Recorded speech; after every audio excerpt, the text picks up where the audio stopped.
রাজশাহীতে প্রচুর ঝড় বৃষ্টি হচ্ছে, তার জন্য আমি আর লিমা মিলে ভুনা খিচুড়ি আর গরুর গোস্ত ভুনা করে সবাইকে খাওয়ালাম। আর এতটাই মজার হয়েছিল, আর একদম ঘরোয়া স্টাইলে রান্না করেছিলাম আলু দিয়ে গরুর গোস্ত ভুনা আর ভুনা খিচুড়ি। আসসালামু আলাইকুম এভরিওয়ান, সবাই কেমন আছেন? আলহামদুলিল্লাহ, আমিও আল্লাহ তাআলার রহমতে অনেক ভালো আছি। আমাদের রাজশাহীতে ঝড় বৃষ্টি হতেই চায় না, কিন্তু হঠাৎ করে অনেক পরিমাণে ঝড় হয়েছে আর বৃষ্টিও কিন্তু হয়েছে। আমরা বৃষ্টিতে ভিজেছি, ঝড়ে অনেক মজা করি। ঝড়ের ভিডিওটা কিন্তু আমি অলরেডি ছেড়েও দিয়েছি, কিন্তু ঝড়ে যে আমি রান্না বান্না করছি সেটা ওই ব্লগে নাই।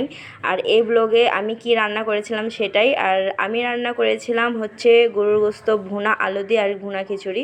তো ফার্স্টে আলুগুলোকে আমি গোটাই ছিলে হালকা করে চিড়ে দিয়েছি যাতে সিদ্ধ হয়ে যায়। তারপর ধুয়ে একটা প্যানে হলুদের গুঁড়া, মরিচের গুঁড়া, লবণ দিয়ে সুন্দর করে লাল করে ভেজে নিয়েছি, দেখতেই পেলেন। তারপর হচ্ছে আমি আরেকটা কড়াই বসে দিয়েছি, দিয়ে তেল দিয়ে দিয়েছি। তারপর দারচিনি, লং, এলাচ, তেজপাতা সব দিয়ে নিয়েছি। তারপর কিছু পেঁয়াজ কুচি দিয়ে নিয়েছি, দিয়ে এখন সবগুলোকে সুন্দর করে লাল করে ভেজে নিব। আমার আম্মু কিন্তু গরুর গোস্ত রান্না করলে সব ময় মশলা দিয়ে মাখিয়ে বসায় দেয়, কিন্তু আমার আবার এভাবে পেঁয়াজ ভেজে রান্না করতে ভালো লাগে, তার জন্য আমি এভাবেই রান্না করি। আর আমার ভাবি ভুনা খিচুড়ি রান্না করছিল, আর আমি এদিকে হচ্ছে গরুর গোস্তটা রান্না করছিলাম। তো গল্প করতে করতে আমি পেঁয়াজের পর কাঁচামরিচ দিয়েও ভেজে নিয়েছিলাম, তারপর আদা রসুন বাটা দিয়ে ভেজে নিয়েছি যাতে কাঁচা গন্ধ চলে যায়।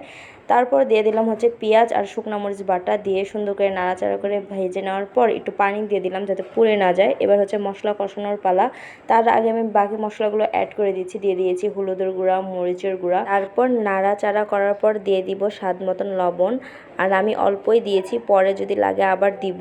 তারপর দিয়ে দিলাম হচ্ছে হাফ টেবিল চামচের মতন ধনিয়া গুঁড়া আর গরম মশলার গুঁড়া দিয়ে এবার আমি হচ্ছে নাড়াচাড়া করে সব মশলাটা মিক্স করে উপর দিয়ে আবার সয়াবিন তেল দিলাম, দিয়ে ঢেকে দিলাম কষানোর জন্য। 2 মিনিটের মতন আমি মশলাটা কষিয়েছি ঢাকনা দিয়ে ঢেকে, তারপর তুলে নিলাম। দেখতে পাচ্ছেন নিচে লেগে গেছে আর উপর দিয়ে অনেকটা তেল ফুটে উঠেছে, মানে আমার মশলা কষানো হয়ে গেছে। আর এত সুন্দর একটা সেন্ট বার হচ্ছিল। আর এদিকে হচ্ছে গরুর গোস্ত নিয়ে এসেছে একদম ফ্রেশ, আর আমি কাটিয়েও নিই। এইভাবেই রান্না করব আর কি, বড় বড়, তার জন্য আমি সুন্দর করে ধুয়ে নিয়েছি। এবার হচ্ছে মশলা কষানোর ভিতর দিয়ে দিলাম, মানে এখন গরুর গোস্তটাও কষাবো মশলার সাথে। তো আমি সবগুলো গোস্ত দিয়ে সুন্দর করে মশলার সাথে নাড়ে চাড়ে মিক্স করে দিয়েছি, দেখতেই পাচ্ছেন। মিক্স করে দেওয়ার পর আমি ঢেকে দিব আর একটু কষানোর জন্য। আমি বেশিক্ষণ কষাবো না, 5 মিনিটের মতন কষাবো। তো ঢাকনা দিয়ে ঢেকে দিলাম 5 মিনিটের জন্য। তো 5 মিনিট পর চলে আসলাম, দেখতেই পাচ্ছেন কতটা পানি বার হয়েছে। আমি কিন্তু কোনো পানি অ্যাড করিনি। এবার একটু 2 মিনিটের মতন নাড়াচাড়া করে ভেজে নিব, তারপর আমি প্রেসারে দিয়ে দিব যাতে তাড়াতাড়ি হয় রান্নাটা। আর গরুর গোস্ত এমনিতেই অনেকটা কিন্তু শক্ত হয়, অনেক সময় লেগে যাবে গ্যাসে রান্না করতে গেলে, তার জন্য প্রেসারে সিটি তুলে নিলে তাড়াতাড়ি হয়।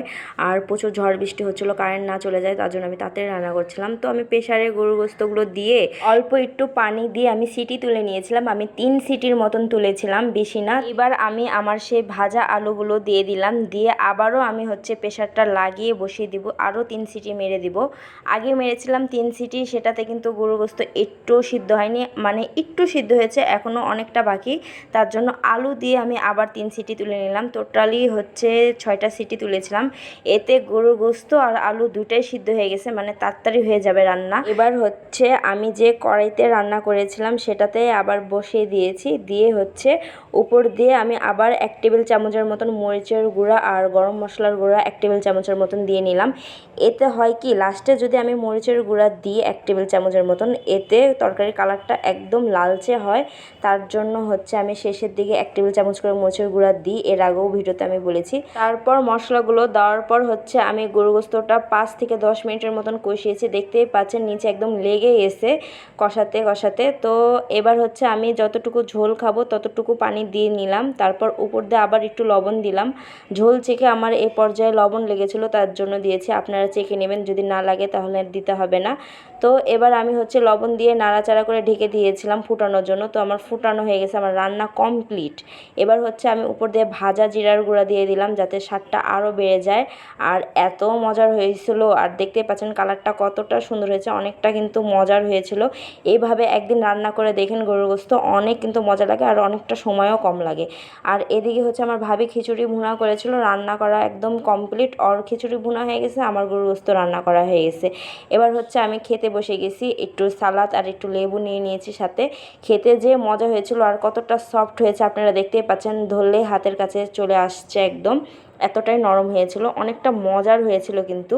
আর খিচুড়ির সাথে খেতে দারুণ লাগতো। তো আমরা সবাই মিলে অনেক মজা করে খেয়েছি। খাওয়া দাওয়ার পর হচ্ছে ঠান্ডা খেয়ে নিয়েছিলাম। তো আজকের ভিডিওটা কেমন লেগেছে অবশ্যই কমেন্ট করে জানাবেন। আর আমার ভিডিওটা ভালো লাগলে লাইক ফলো শেয়ার করে দিবেন, আর আমার ইউটিউব চ্যানেলটাকেও সাবস্ক্রাইব করে দিবেন। দেখা হবে নেক্সট কোনো ব্লগে। ততক্ষণের জন্য সবাই ভালো থাকুন, সুস্থ থাকুন। আল্লাহ হাফেজ।